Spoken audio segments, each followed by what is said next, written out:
और भाई शेरों और शेरियों, तो भाई आज आपके लिए हाजिर है quick revision video of chapter number 1 electric charges in fields class 12 physics. तो भाई जैसे कि आपके एग्जाम्स जो हैं वो आने वाले हैं, तो इस वीडियो को आप शॉर्ट नोट्स बनाने के लिए यूज़ कर सकते हैं। पूरे वीडियो को ध्यान से देखें और जो जो पॉइंट्स मैं यहाँ पर बता रहा हूँ, पूरे चैप्टर के जो इंपॉर्टेंट फॉर्मूलाज इंपॉर्टेंट पॉइंट्स हैं वो हम यहाँ पर डिस्कस करने वाले हैं। ठीक है, और जल्दी ही एक स्पेशल वीडियो जो है ओनली बेस्ड ऑन न्यूमेरिकल्स भी आने वाला है, जिसमें कि हम जो उसके न्यूमेरिकल्स हैं इलेक्ट्रोस्टैटिक्स के उसको भी डिस्कस करने वाले हैं। तो आज के वीडियो में आपने क्या करना है, कॉपी पेन साथ लेके बैठना है। ठीक है, और जितने भी इंपॉर्टेंट पॉइंट्स हैं उनको शॉर्ट नोट्स की फॉर्म में लिख लेना है। तो चलिए स्टार्ट करते हैं आज का वीडियो। तो भाई सबसे पहले हम बात करेंगे इलेक्ट्रॉन के बारे में। देखिए, यहाँ पर हम चैप्टर को ऐसे नहीं स्टडी करने वाले जैसे कि हम नॉर्मल क्लासरूम में स्टडी करते हैं। आप इसको स्टडी कर चुके हैं, क्लासरूम में प्रॉपर नोट्स बना चुके हैं, यानी कि एक बार ये चैप्टर आपको आता है अच्छे से। यहाँ पर हम बात करेंगे टू द पॉइंट और उन पॉइंट्स के ऊपर बात करेंगे जो एग्जाम पॉइंट ऑफ व्यू से ज़्यादा इंपॉर्टेंट है। ठीक है, तो सबसे पहले बात करेंगे इलेक्ट्रॉन की। इलेक्ट्रॉन के बारे में आपको क्या क्या चीज़ें पता होनी चाहिए। सबसे पहले charge on electron, that is minus 1.6 into 10 raised to power minus 19 coulomb.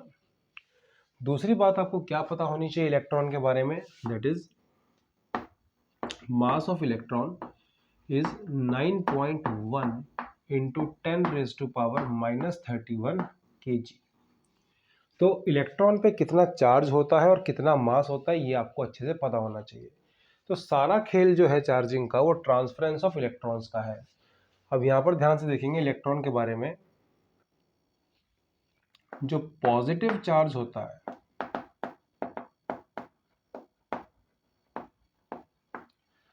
Positive charge is due to loss of electrons. जो पॉजिटिव चार्ज है वो due to loss of electrons होता है।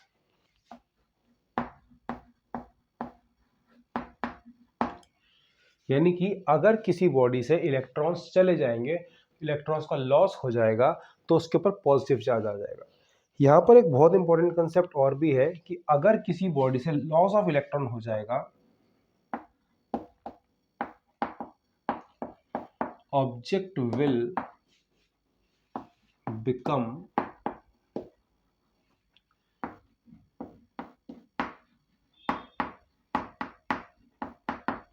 लाइटर। जो ऑब्जेक्ट है वो लाइट हो जाएगा, हल्का हो जाएगा, क्योंकि उसमें से कुछ इलेक्ट्रॉन्स चले जाएंगे, लॉस हो जाएगा। दूसरी बात,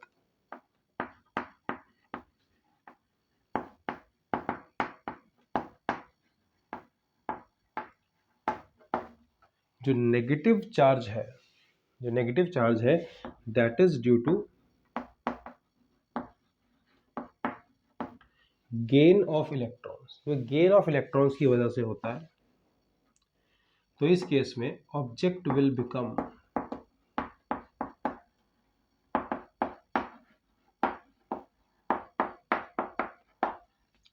हैवियर। जो इस केस में object will be heavier, object जो है वो भारी हो जाएगा इस केस में। ठीक है, तो जो गेन ऑफ इलेक्ट्रॉन्स है वो नेगेटिव चार्ज में जो है कन्वर्ट हो जाता है, और नेगेटिव चार्ज आने की वजह से बॉडी भारी हो जाती है, और पॉजिटिव चार्ज की वजह से बॉडी हल्की हो जाती है। तो अगर एक बॉडी के ऊपर पॉजिटिव चार्ज है और एक बॉडी के ऊपर नेगेटिव चार्ज है, तो जो पॉजिटिव वाली बॉडी होगी ना वो हल्की होगी एज कंपेयर टू नेगेटिव वाली बॉडी। ठीक है, तो ये हमने यहाँ पर इलेक्ट्रॉन्स के बारे में डिस्कस कर लिया। ये वैल्यूज आपको अच्छे से आनी चाहिए।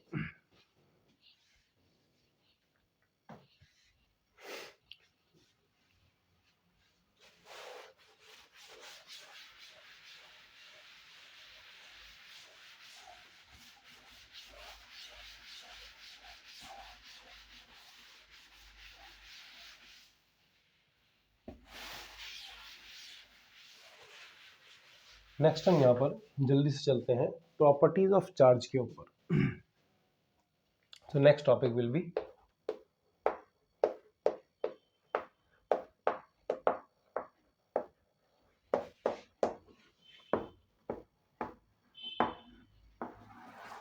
Properties of charge. तो सबसे पहली जो प्रॉपर्टी है दैट इज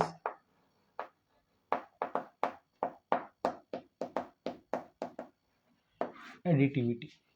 जो चार्जेस होते हैं ना वो किस तरह की एडिशन को फॉलो करते हैं? सो आंसर इज, जो चार्जेस हैं वो अलजेब्रिक एडिशन को फॉलो करते हैं। ठीक है, ये आपको यहां पर याद रखना है। द चार्जेस फॉलो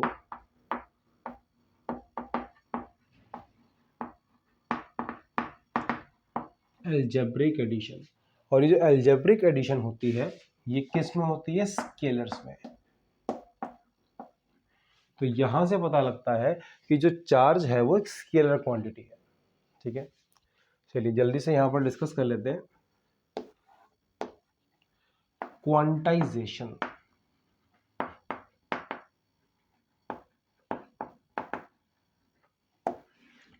क्वांटाइजेशन के ऊपर एक पूरा वीडियो है मेरा, आप चाहें तो उस वीडियो को रेफर कर सकते हैं।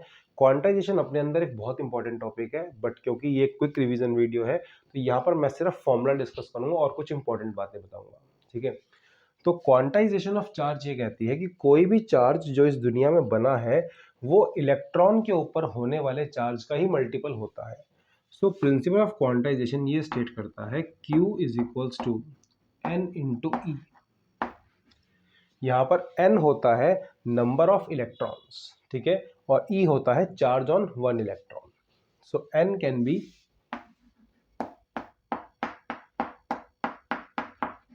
ये कुछ भी हो सकता है n की वैल्यू, और E जो है वो यहाँ पर रहेगा 1.6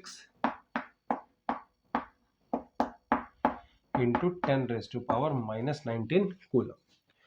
अब देखिए क्वांटाइजेशन का ये जो फॉर्मूला है कई बार इससे न्यूमेरिकल सॉल्व करते हुए बहुत टाइम लग जाता है, तो इसके लिए मैं आपको यहाँ पे शॉर्टकट बता रहा हूँ कि भाई क्वांटाइजेशन को आपने कैसे डील करना है। ध्यान से देखेंगे, एक कूलम चार्ज बनाने के लिए, 1 कूलम चार्ज अगर आपको बनाना है तो उसके लिए कितने इलेक्ट्रॉन्स चाहिए? 6.25 इंटू 10⁻18 इलेक्ट्रॉन्स। आप इस इक्वेशन को याद रखेंगे कि एक कूलम चार्ज बनाने के लिए आपको 6.25 इंटू 10⁻18 इलेक्ट्रॉन्स की जरूरत होती है। अगर आपको पॉजिटिव चार्ज बनाना है तो पॉजिटिव चार्ज बनाने के लिए इतने इलेक्ट्रॉन्स को रिमूव करना पड़ेगा, और नेगेटिव चार्ज बनाना है तो इतने इलेक्ट्रॉन्स को गेन करना पड़ेगा, तब जाके आप बॉडी के ऊपर +-1 कूलम का चार्ज आ सकता है। लेकिन ये बात फिक्स है कि एक कूलम चार्ज बनाने के लिए इतने इलेक्ट्रॉन्स आपको चाहिए होंगे। यहां से एक बात और समझ में आती है, 1 coulomb is a very big charge. 1 coulomb एक बहुत बड़ा चार्ज होता है। 6.25 इंटू 10⁻18 इलेक्ट्रॉन्स अगर किसी बॉडी से लिए या दिए जाएं तो इतना चार्ज बॉडी के ऊपर आएगा। क्वांटाइजेशन से रिलेटेड एक बहुत ही इंपॉर्टेंट क्वेश्चन जो कि आपको नहीं मिस करना चाहिए, ये पेपर में बहुत बार आ चुका और एनसीईआरटी में भी है।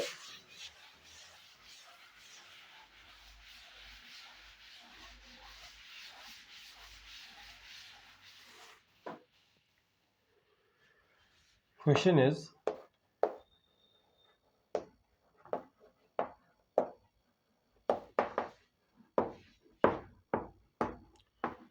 why do we ignore quantization at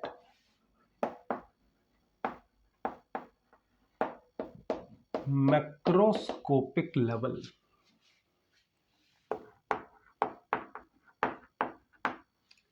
Why do we ignore quantization at macroscopic level? ये एक बहुत इंपॉर्टेंट क्वेश्चन है। अब देखते हैं कि इसका आंसर क्या बनेगा। बहुत शॉर्ट में इसका आंसर लिखेंगे। देखिए, कभी आपने, जैसे मैंने अपने प्रीवियस वीडियो में भी ये बात कही थी कि कभी आपने चावल जो है किसी शॉपकीपर से दानों के हिसाब से खरीदे क्या, कि मुझे 10,000 दाने दे दो चावल के? नहीं ना। आप चावल को एक कॉन्टिन्यूस मीडियम मानते हो, आप उसको 1 किलो, 2 किलो, आधा किलो जैसी आपकी रिक्वायरमेंट है उसके हिसाब से ले लेते हो। क्योंकि चावल का जो दाना है, जो एक दाना है वो बहुत छोटा है, उसको काउंट करते करते करते बहुत टाइम लग जाएगा। ठीक है, वो इतना छोटा है कि उसकी अपनी कोई आइडेंटिटी तो है खत्म हो जाती है जब वो बहुत सारे चावल के दानों के साथ मिक्स हो जाता है। हम तो उसको ऐसे भर के, वो जो कटोरा भर के निकाल लेते तो एकदम कटोरे में बहुत सारे चावल आ जाते हैं। इनफैक्ट आप ये भी देखेंगे कि चावल की अपनी कोई शेप भी नहीं होती, भले ही उसका एक पार्टिकल अलग होता है, लेकिन उसको जिस बर्तन में डालोगे वो उसी की शेप ले लेगा, बिकॉज उसकी जो क्वांटाइजेशन है, जो सबसे छोटी वैल्यू है, एक दाना जो है वो बहुत ही छोटा है, उसको कोई अपनी कोई डायमेंशन है ही नहीं। तो यहाँ पर बात करेंगे why do we ignore quantization at macroscopic level. Answer is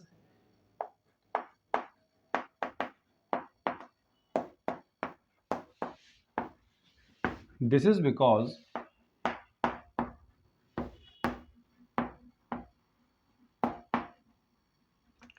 the quantum of charge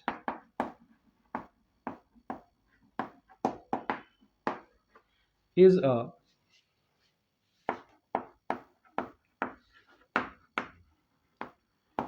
very small quantity, या इसको यूं कहें, it's not very small quantity, it is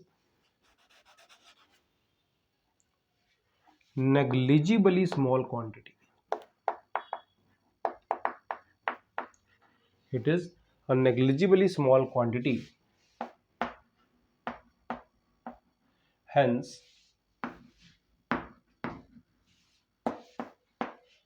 quantization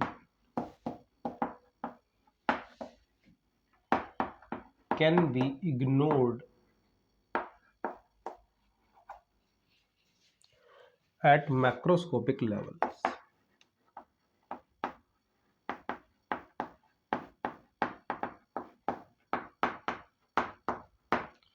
Quantization can be ignored at macroscopic levels. ठीक है, तो ये आपका question है। इसी क्वेश्चन को पूछने का एक और भी तरीका है, why does charge behave as a continuous medium. ठीक है, तो उसका भी यही आंसर है, क्योंकि जो क्वांटम ऑफ चार्ज है वो बहुत ही छोटा है और उसको हम इग्नोर कर देते हैं मैक्रोस्कोपिक लेवल्स पे। तो मैक्रोस्कोपिक लेवल्स पे जो चार्ज है वो एक कॉन्टिन्यूअस मीडियम की तरह बिहेव करता है। ठीक है, चलिए जल्दी से चलेंगे अगले टॉपिक पर।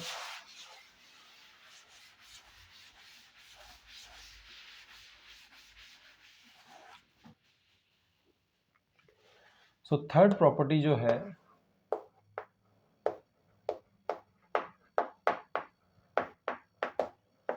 that is conservation of charge. Third property is conservation of charge.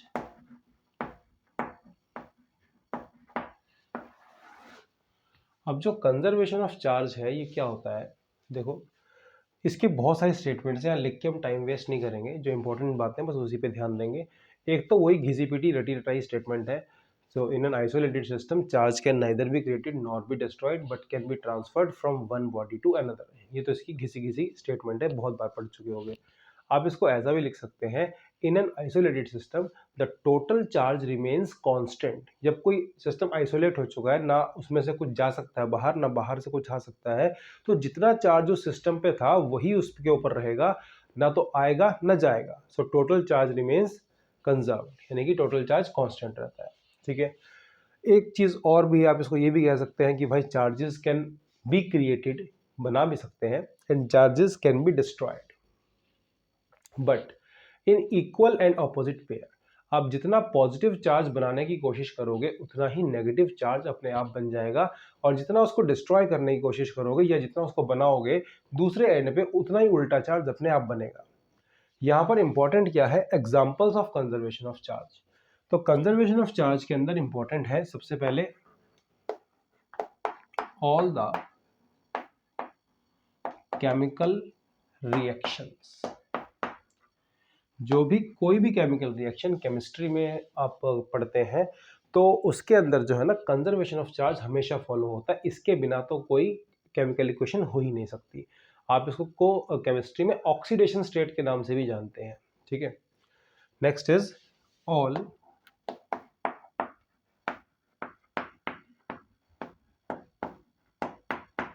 Nuclear reactions. Chemical reactions के साथ साथ एक और कैटेगरी होती है न्यूक्लियर रिएक्शंस, ऐसी रिएक्शंस जिसके अंदर एटम ही बदल जाते हैं। ठीक है, केमिकल रिएक्शन में तो जो आपके रिएक्टेंट में जो एटम्स है वही आपके प्रोडक्ट में एटम्स होते हैं, लेकिन न्यूक्लियर रिएक्शन में तो आपके एटम्स ही बदल जाते हैं, रिएक्टेंट में कुछ और होता है, प्रोडक्ट में तो कुछ और ही मिलता है।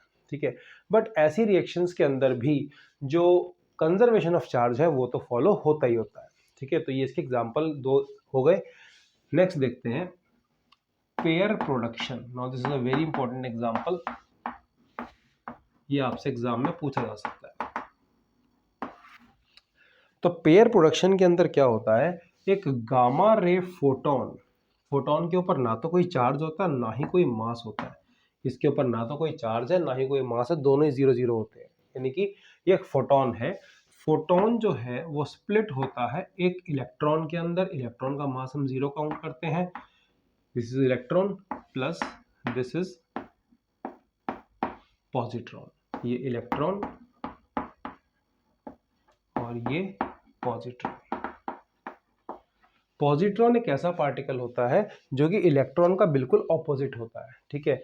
इसके अंदर मास तो इलेक्ट्रॉन जितना ही होता है 9.1 इंटू 10⁻³ लेकिन जो चार्ज होता है वो +1.6 इंटू 10⁻⁻19 कूलम होता है, जिसको कि सिंबॉलिक फॉर्म में हम यहाँ पे +1 और -1 से रिप्रेजेंट कर रहे हैं। ये +1 -1 कूलम नहीं है, ये 1 यूनिट चार्ज है, ठीक है। तो इलेक्ट्रॉन के ऊपर इतने यूनिट का चार्ज और पॉजिट्रॉन के ऊपर इसका ऑपोजिट चार्ज। तो यहाँ पर देखिए टोटल चार्ज 0 था, यहाँ पर भी एक माइनस में है और एक प्लस में है, तो आपका जो नेट चार्ज है वो तो 0 ही हुआ। So pair production is an example of conservation of charge. Next देखेंगे पेयर प्रोडक्शन का ऑपोजिट एनिहिलेशन। पेयर प्रोडक्शन का ऑपोजिट क्या है, एनिहिलेशन। एनिहिलेशन में क्या होता है, इस रिएक्शन का बिल्कुल रिवर्स हो जाता है। इसमें जो होता है एक इलेक्ट्रॉन, ध्यान से देखेंगे, एक इलेक्ट्रॉन और एक proton, oh positron not proton, positron, एक इलेक्ट्रॉन और एक पॉजिट्रॉन आपस में कंबाइन होकर 2 गामा रे फोटोन बना देते हैं, ठीक है। इसमें बहुत से बच्चों को ये क्वेश्चन उठता है कि सर यहाँ तो एक गामा रे फोटोन था, ये एग्जैक्टली ऑपोजिट कैसे हुआ, इसमें तो 2 गामा रे फोटोन बन रहे हैं। सो इसमें 2 गामा रे फोटोन क्यों बनते हैं, ये भी क्वेश्चन आपसे पूछा जा सकता है। ये 2 गामा रे फोटोन इसलिए बनते हैं due to conservation of momentum. अगर एक फोटोन निकल के इधर जाएगा तो एक फोटोन निकल के इधर जाएगा ताकि कंजर्वेशन ऑफ मोमेंटम हो सके, न्यूटन्स थर्ड लॉ यहाँ पे लग सके, ठीक है। इसमें हर एक इलेक्ट्रॉन की, सॉरी गामा रे फोटोन की जो एनर्जी होती है वो 0.5 मेगा ईवी के आसपास होती है, ठीक है। तो ये 4 एग्जांपल्स आपको कंजर्वेशन ऑफ चार्ज के अच्छे से आने चाहिए। जल्दी से चलते हैं कूलम्स लॉ की तरफ।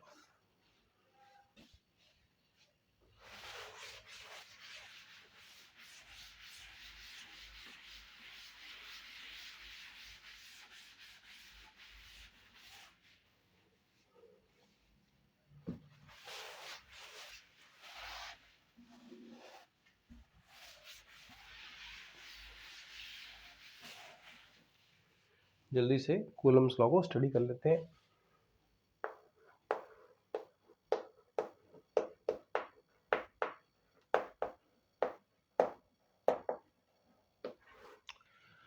तो ये कूलम्स लॉ में हम टाइम वेस्ट नहीं करेंगे, इसकी डेफिनेशन और इसकी स्टेटमेंट पढ़ने पे, वो आप सबको आती होती है, ठीक है।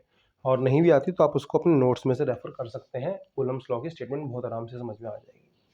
कूलम्स लॉ के बारे में जो इंपॉर्टेंट चीज़ें हैं, सबसे पहली चीज़ है वो क्या है, इट इज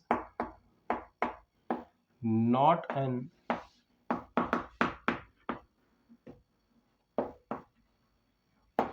यूनिवर्सल लॉ। जो कूलम्स लॉ है वो यूनिवर्सल लॉ नहीं है, ठीक है। यानी कि हर जगह पे कूलम्स लॉ सेम आंसर नहीं देता। पानी में चार्जेस के बीच की अट्रैक्शन कुछ और होती है, हवा में कुछ और होती है, जैसे जैसे आप मीडियम बदलते जाओगे वैसे वैसे उसका आंसर अलग अलग आता जाएगा। तो ये यूनिवर्सल लॉ नहीं है, ये एक पर्टिकुलर मीडियम पे डिपेंड करता है। इसको ये भी कह सकते हैं मीडियम डिपेंडेंट, यहाँ पे लिखेंगे हम it is a medium dependent law.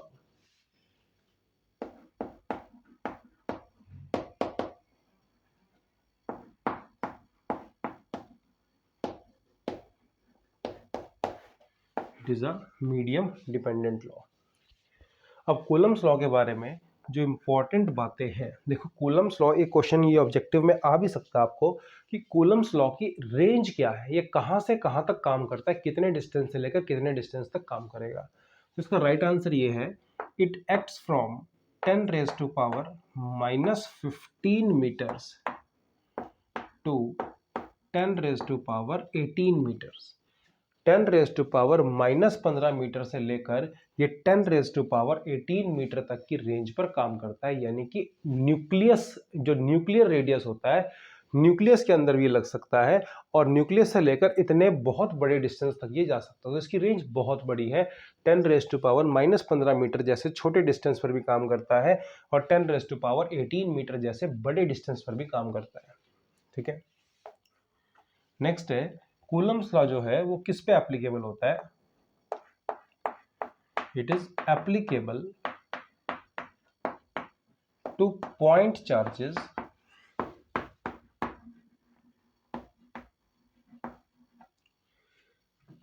At rest. तो यहां पर मैंने दो कंडीशंस आपको एक साथ बता दी हैं टाइम बचाने के लिए कि जो कूलम्स लॉ है वो उसके लिए दो कंडीशंस होती है। पहली बात तो जो चार्जेस हैं वो पॉइंट चार्जेस होने चाहिए और दूसरी बात वो रेस्ट पे होने चाहिए। ठीक है, अगर जो चार्जेस मूव करेंगे, इस बात को ध्यान से सुनेंगे सारे बच्चे और नोट करेंगे इस बात को कि अगर जो चार्जेस मूव करेंगे तो चार्जेस के मूव करने से पहली बात तो हमारे चैप्टर का खेल ही खत्म हो जाता है। हम पढ़ रहे थे इलेक्ट्रोस्टैटिक्स यानी कि चार्जेस एट रेस्ट, पहली बात तो ये। ठीक है, तो भाई चार्जेस एट रेस्ट वाली कंडीशन तो खत्म ही हो जाएगी। चलो खैर ये इसका प्रॉपर आंसर नहीं है। प्रॉपर आंसर ये है कि जब चार्जेस मूव करने लग जाते हैं तो उनसे बन जाता है करंट, और जहां करंट होता है वहां मैग्नेटिक फील्ड भी बन जाता है। तो फिर खाली इलेक्ट्रिक फील्ड या इलेक्ट्रिक फोर्स से काम नहीं चलेगा, फिर आपको जो है ना मैग्नेटिक फील्ड भी लगाना पड़ेगा। लॉरेंस फोर्स का कंसेप्ट आ जाएगा जो कि हम मैग्नेटिज्म में पढ़ेंगे। ठीक है, तो कूलम्स लॉ सिर्फ वहीं लगता है जहां पर चार्जेस बहुत ही छोटे होते हैं, पॉइंट चार्जेस होते हैं, बहुत ही मिनिमम छोटे चार्जेस होते हैं और हमेशा किस पे होने चाहिए? रेस्ट पे होने चाहिए। तो ये कुछ कंडीशंस हैं जहां पर कूलम्स लॉ अप्लाई होता है। ठीक है, हर जगह नहीं होता है। तो चार्जेस रेस्ट पे होंगे और जो है पॉइंट होंगे और ये इसकी रेंज है। अब कूलम्स लॉ का structure Newton's law of gravitation से मिलता जुलता है। ध्यान से देखेंगे, न्यूटन्स कूलम्स लॉ का जो स्ट्रक्चर है वो न्यूटन्स लॉ ऑफ ग्रेविटेशन से मिलता जुलता है। ध्यान से देखेंगे, F is equals to K times mod of Q1 mod of Q2 divide by R square. यहां पर कुछ चीजों के बारे में ध्यान देंगे। जो K है, K की वैल्यू होती है 9 इंटू 10⁻⁹ न्यूटन मीटर स्क्वायर पर कूलम स्क्वायर।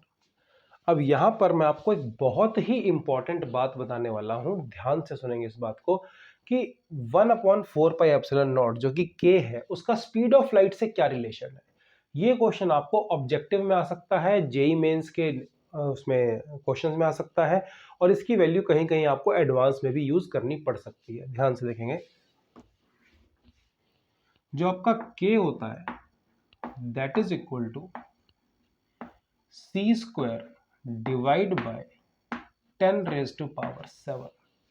आप चाहे तो चेक करके देख सकते हैं, जो C होता है दैट इज 3 इंटू 10⁸8। ठीक है, उसका स्क्वायर करेंगे तो 9 इंटू 10⁻16 बन जाएगा।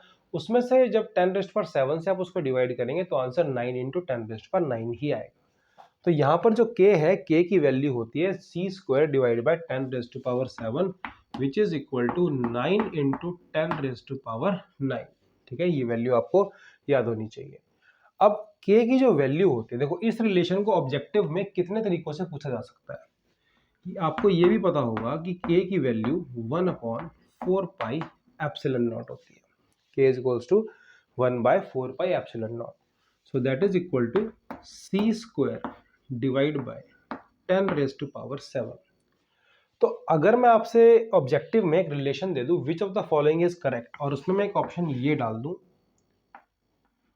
C square 4πε0 is equals to 10⁻7, तो आप ऐसा इक्वेशन देख के चकरा जाएंगे कि ये तो कुछ पता ही नहीं था, ये हुआ कैसे, ये तो पता ही नहीं था। ठीक है, तो C square into 4πε0 is equals to 10⁻7, ये इक्वेशन आपको अच्छे से आनी चाहिए।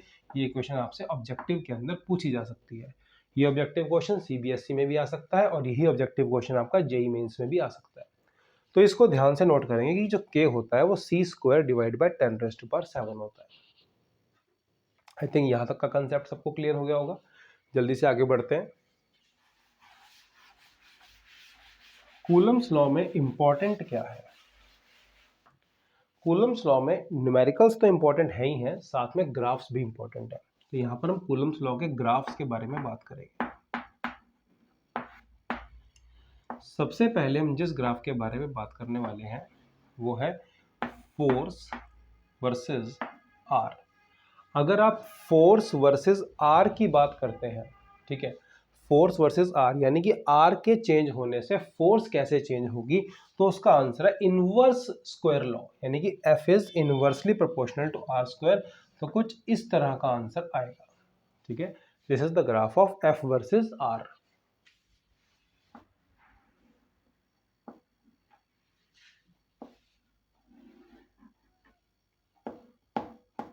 लेकिन अगर आपसे कहीं क्वेश्चन में ये पूछ लिया गया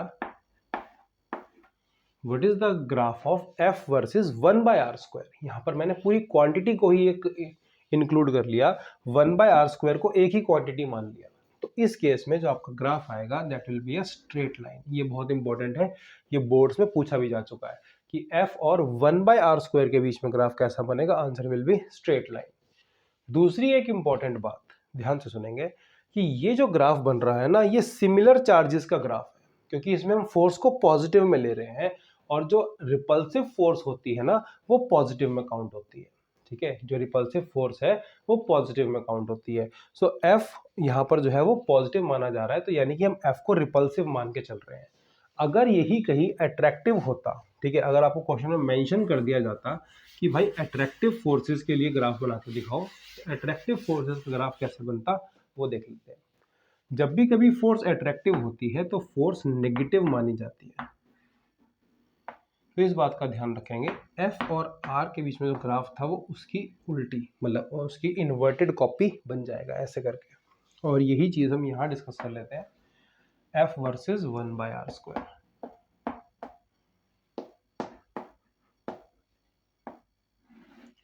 तो ये आपका अट्रैक्टिव फोर्स का ग्राफ है, जिसमें कि फोर्स को आपने नेगेटिव शो किया, दिस इज अट्रैक्टिव।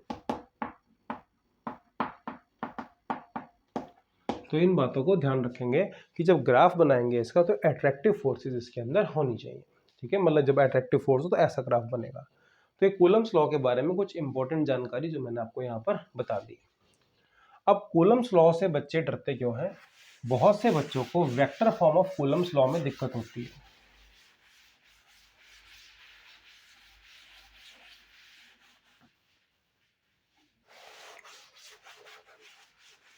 तो यहाँ पर हम इस दिक्कत को दूर करेंगे, जल्दी से हम इसकी वेक्टर फॉर्म के बारे में डिस्कस कर लेते हैं।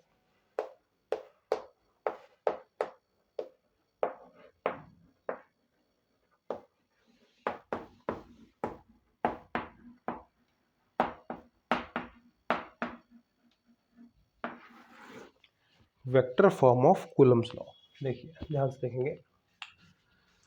यहाँ पर हम एक बहुत सिंपल सा एग्जांपल लेंगे। ये हमने एक चार्ज ले लिया Q1 और ये एक डिस्टेंस ले लिया यहाँ से दूसरा चार्ज Q2। ये हो गया Q1 और ये हो गया Q2, ये दो चार्जेस है। हमें इसके ऊपर फोर्स कैलकुलेट करनी है अकॉर्डिंग टू कूलम्स लॉ। अब हम यहाँ पर वेक्टर फॉर्म पढ़ रहे हैं, ध्यान से देखेंगे। इसके ऊपर जो फोर्स लगेगी, क्योंकि दोनों का ही साइन मैंने सेम रखा है, बेसिकली कोई साइन नहीं दिया है तो पॉजिटिव ही मानेंगे। तो यहाँ से ये ऐसे करके इस तरफ फोर्स जाएगी, that is force on 1 due to 2, force on 1 due to 2। लेकिन इस फोर्स की जो डायरेक्शन है वो कहाँ से कहाँ जा रही है, वो 2 से 1 की तरफ जा रही है। तो इस फोर्स की जो डायरेक्शन है that is R2 1 vector. R2 1 हमने यहाँ पे क्यों लिया, क्योंकि इससे आपको ये समझ में आ जाएगा कि जो फोर्स है वो 2 से 1 की तरफ जा रही है, 2 से 1 की तरफ। सिमिलरली हम उस वाली फोर्स पे बात करते हैं जो Q2 के ऊपर लग रही है, तो ये फोर्स हो जाएगी F21। ये जो F21 फोर्स है इसकी डायरेक्शन किस तरफ जा रही है, इसकी डायरेक्शन जा रही है 1 से 2 की तरफ, तो इसका नाम देंगे R12। अब यहां पर नोट करने वाली बात यह है कि भाई इन दोनों के बीच का डिस्टेंस तो सेम है, ठीक है। तो यहां पर यह बात समझने वाली है कि जो R12 वेक्टर है उसकी वैल्यू R21 के इक्वल एंड ऑपोजिट है, क्योंकि दोनों के बीच का जो डिस्टेंस है वो तो सेम ही है, यानी कि मैग्नीट्यूड तो सेम है, बस सिर्फ डायरेक्शन ही तो रिवर्स है, तो इक्वल एंड ऑपोजिट हो गया। अब अगर हम कूलम्स लॉ की वेक्टर फॉर्म की बात करें तो जो आपका F12 वेक्टर है, ध्यान से देखेंगे, जो इसका आंसर निकल के आता है that is K times Q1 Q2 divide bye R21 vector के मैग्नीट्यूड का क्यूब आता है यहां पर, क्योंकि इसके अंदर हम डायरेक्शन वेक्टर डाल देते हैं, और यहां पर हो जाएगा R21 वेक्टर, यानी कि ये 2 से 1 है, ये डायरेक्शन बता रहा है, और मैग्नीट्यूड में अब यहां पर क्यूब आ जाएगा स्क्वायर की जगह। ये बात ध्यान रखनी है यहां पर, क्योंकि डायरेक्शन ऐड कर दिया आपने, तो यहां पर स्क्वायर की जगह क्यूब आ जाएगा। कोई इससे कोई फर्क नहीं पड़ता, फोर्स के डायमेंशन वही रहने वाले हैं, बट यहां पर अब क्यूब आ जाएगा, ठीक है। आप इसको थ्योरी में पढ़ चुके होंगे अच्छे से। F21 उल्टा कर देंगे इसको, K times Q1 Q2 divide bye R21 का क्यूब, और यहां पर ये 1 2 आएगा, यहां पर इस नंबर को उल्टा कर देंगे क्योंकि ये 1 से 2 की तरफ जा रहा है, और यहां पर आएगा R12 वेक्टर, ठीक है। तो ये जो है यहां पर हमारे पास ये F21 इसकी वैल्यू आ गई, ठीक है। अब पॉइंट इज दैट कि भाई R12 और जो R21 है दोनों एक दूसरे के इक्वल एंड ऑपोजिट है, और यही चीज आप फोर्स में भी नोटिस कर रहे हैं। एक फोर्स का मुंह इस तरफ है, दूसरी फोर्स का मुंह उस तरफ है, ठीक है, दोनों इक्वल एंड ऑपोजिट है। तो यहां पर हम ये लिख सकते हैं F12 is equal and opposite to F21। जो F12 है वो equal and opposite to F21 होगी। अब यहां से ये समझ में आता है कि इक्वल भी है ऑपोजिट भी है, तो Coulomb's law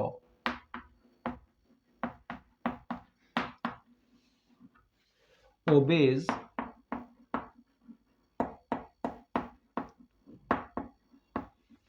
Newton's third law,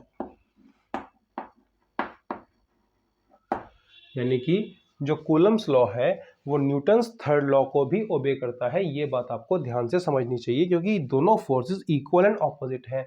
यहां पर एक बहुत ही इंपॉर्टेंट क्वेश्चन उठ जाता है कि अगर एक चार्ज बड़ा है और अगर एक चार्ज छोटा है, तो बड़े वाला छोटे वाले पे ज्यादा फोर्स लगाएगा या छोटे वाला बड़े वाले पे ज्यादा फोर्स लगाएगा। अब इस बात को ध्यान से नोट करेंगे, ठीक है, इसको अच्छे से लिख लेंगे कि भाई अगर एक चार्ज बड़ा है और अगर एक चार्ज छोटा है, तो कोई किसी पे कम या ज्यादा फोर्स नहीं लगाने वाला, दोनों ही एक दूसरे के ऊपर बराबर फोर्स लगाने वाले हैं और उल्टी फोर्स लगाने वाले हैं, क्योंकि ये यहां पर Coulomb's law Newton's third law को ओबे करता है। F12 is equals to minus of F21। तो जनरली बच्चों को ऐसा लग जाता है कि जो बड़े वाला चार्ज होगा वो छोटे वाले पे ज्यादा फोर्स लगाएगा, ठीक है, और छोटे वाला बड़े वाले पे कम लगाएगा, लेकिन ऐसा बिल्कुल भी नहीं है। अगर चार्जेस छोटे बड़े भी हैं तो भी दोनों एक दूसरे के ऊपर बराबर फोर्स लगाएंगे, ठीक है। वो बात अलग है कि जिस चार्ज का मास ज्यादा होगा, हैवी होगा, वो कम मूव करेगा, जो हल्का होगा वो ज्यादा मूव कर जाएगा, वो एक सेपरेट केस है। लेकिन फोर्स दोनों ही एक दूसरे के ऊपर बराबर लगाएंगे। जैसे कि आपने ग्रेविटेशन में पढ़ा होगा कि एक छोटी बॉडी अर्थ को उतना ही अट्रैक्ट करती है ऊपर जितना कि अर्थ एक छोटी बॉडी को नीचे खींच लेती है। अब छोटी बॉडी क्योंकि हल्की है तो उसमें एक्सेलरेशन ज्यादा होती है, वो दिख जाती है, और अर्थ की एक्सेलरेशन नेग्लिजिबल हो जाती है। So point is that charge छोटा हो या बड़ा हो सेम फोर्स ही लगाएगा। क्लियर? चलिए नेक्स्ट देखते हैं यहां पर जल्दी से।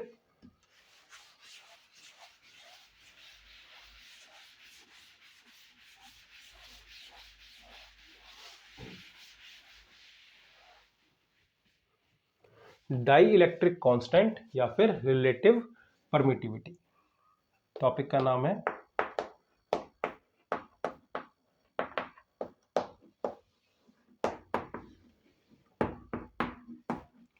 डाई इलेक्ट्रिक कांस्टेंट और रिलेटिव परमिटिविटी।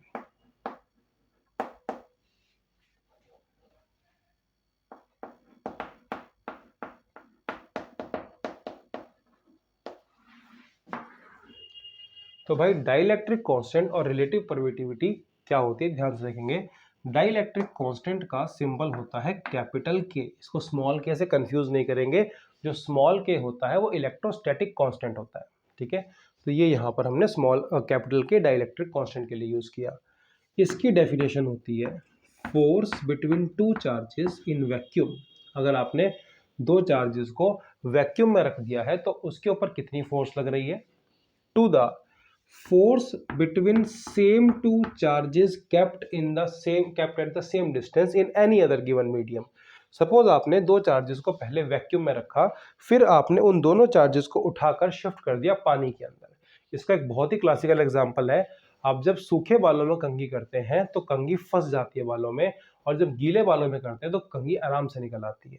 क्योंकि तब जो है ना, जो चार्जिंग की वजह से जब सूखे बाल होते हैं तो कंघी के ऊपर आता है नेगेटिव चार्ज और बालों के ऊपर आता है पॉजिटिव चार्ज, जिससे कि कंघी बालों से अट्रैक्ट हो जाती है।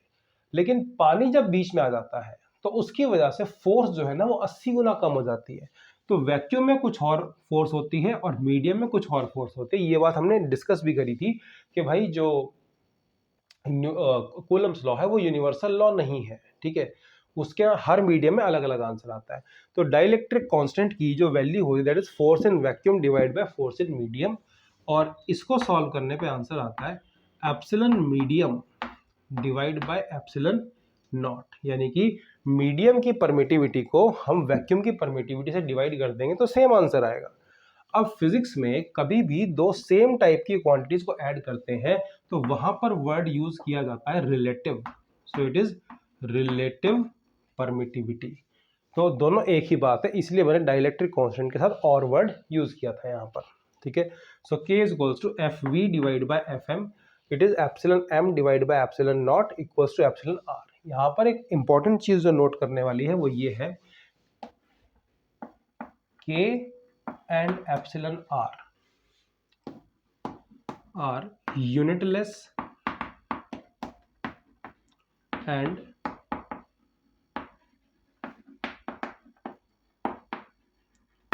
डायमेंशनलेस। ये यूनिटलेस भी होते हैं और ये डायमेंशनलेस भी होते हैं, ठीक है। तो आज के वीडियो में जो है हम इसको इतना ही डिस्कस करेंगे। कल इसका सेकंड पार्ट अपलोड होगा जिसमें कि हम इलेक्ट्रिक फील्ड के बारे में बात करेंगे, डाइपोल के बारे में बात करेंगे, इलेक्ट्रिक फील्ड लाइंस के बारे में बात करेंगे, ठीक है। तो आज वाले वीडियो के शॉर्ट नोट सारे बच्चे बनाएंगे, और इस वीडियो को बार बार, मैं इसको एक बहुत बार ये बात मैंने बोली है कि जो आपके क्विक रिवीजन वीडियोस होते हैं इनको जो है ना अपने कान में ईयर प्लग्स लगा के और इसको चला के छोड़ दिया करो, ठीक है। इससे क्या होगा, बार बार आपके दिमाग में ये बातें घूमती रहेंगी और अल्टीमेटली आपके दिमाग में बातें सेट हो जाएंगी। ये फॉर्मूलाज आपके दिमाग में परमानेंट फिक्स हो जाएंगे, ठीक है। सो चलिए जल्दी ही मिलते हैं अगले वीडियो में जिसमें कि हम electric field, dipole, electric field lines के बारे में बात करेंगे। So thank you so much for watching this video.